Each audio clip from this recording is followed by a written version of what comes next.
महाराष्ट्राचा आवाज आपल्या हक्काचा। उल्हासनगर कॅम्प नंबर 5च्या गाऊन बाजारात 4 ते 5 महिलांनी गाऊन खरेदीच्या नावाने दुकानात घुसून गाऊन आणि जीन्स पॅन्ट चोरी केल्याची घटना घडली आहे। ही संपूर्ण घटना सीसीटीव्ही कॅमेऱ्यात कैद झाली असून व्यापाऱ्यांनी या महिला चोरांना रंगेहात पकडले आहे।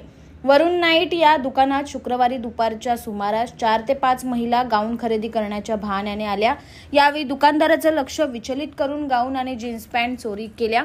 काही तासानंतर दुकानदाराच्या लक्षात येताच सीसीटीव्ही कॅमेरे तपासले असता चोरी झाल्याचे समजले। त्या महिलांची शोधाशोध केली असता त्या भाटिया चौक या ठिकाणी रिक्षातून पळून जात असताना सापडून आल्यात। दरम्यान व्यापाऱ्यांनी माणुसकी दाखवत गुन्हा दाखल न करता त्यांना सोडून दिले। त्यांच्याकडून गाऊन आणि जीन्स पॅन्ट ताब्यात घेतले आहेत। दरम्यान उल्हासनगर शहरात दिवसेंदिवस चोरीच्या घटनेत वाढ होत असून पोलिसांनी ॲक्शन घ्यावी अशी मागणी व्यापारी करत आहे। वो उनका लड़का दुकान में था तो 4-5 महिलाएं अंदर आई और उनके हाथ में बच्चे भी थे। जब हमें पता चला कि कोई हमारे दुकान से कुछ चोरी किया तब हमने फुटेज चेक करने के बाद में हमें पता चला कि इस महिला ने कुछ चोरी की।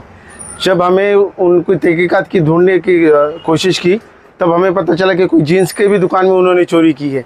जब हमने उनको ढूंढा तो हमें वो भाटिया चौक पर मिली जो कि रिक्शा के अंदर थी और रिक्शा के अंदर कुछ जीन्स, हमारे गाउन के बंडल्स, ये सब चोरी का सामान हमें जगह पर मिला और हमें बहुत रिक्वेस्ट करी थी। हम उनको पुलिस स्टेशन लेके जा रहे थे लेकिन वो नहीं बोली कि हमारे पास छोटे छोटे बच्चे हैं, आज के बाद हम लोग ये चोरी नहीं करेंगे। इसके वजह से हमने छोटे छोटे बच्चों को देख के इंसानियत के नाते उन लोगों को हमने छोड़ दिया, नहीं तो हम लोग उनको पुलिस के हवाले करने वाले थे।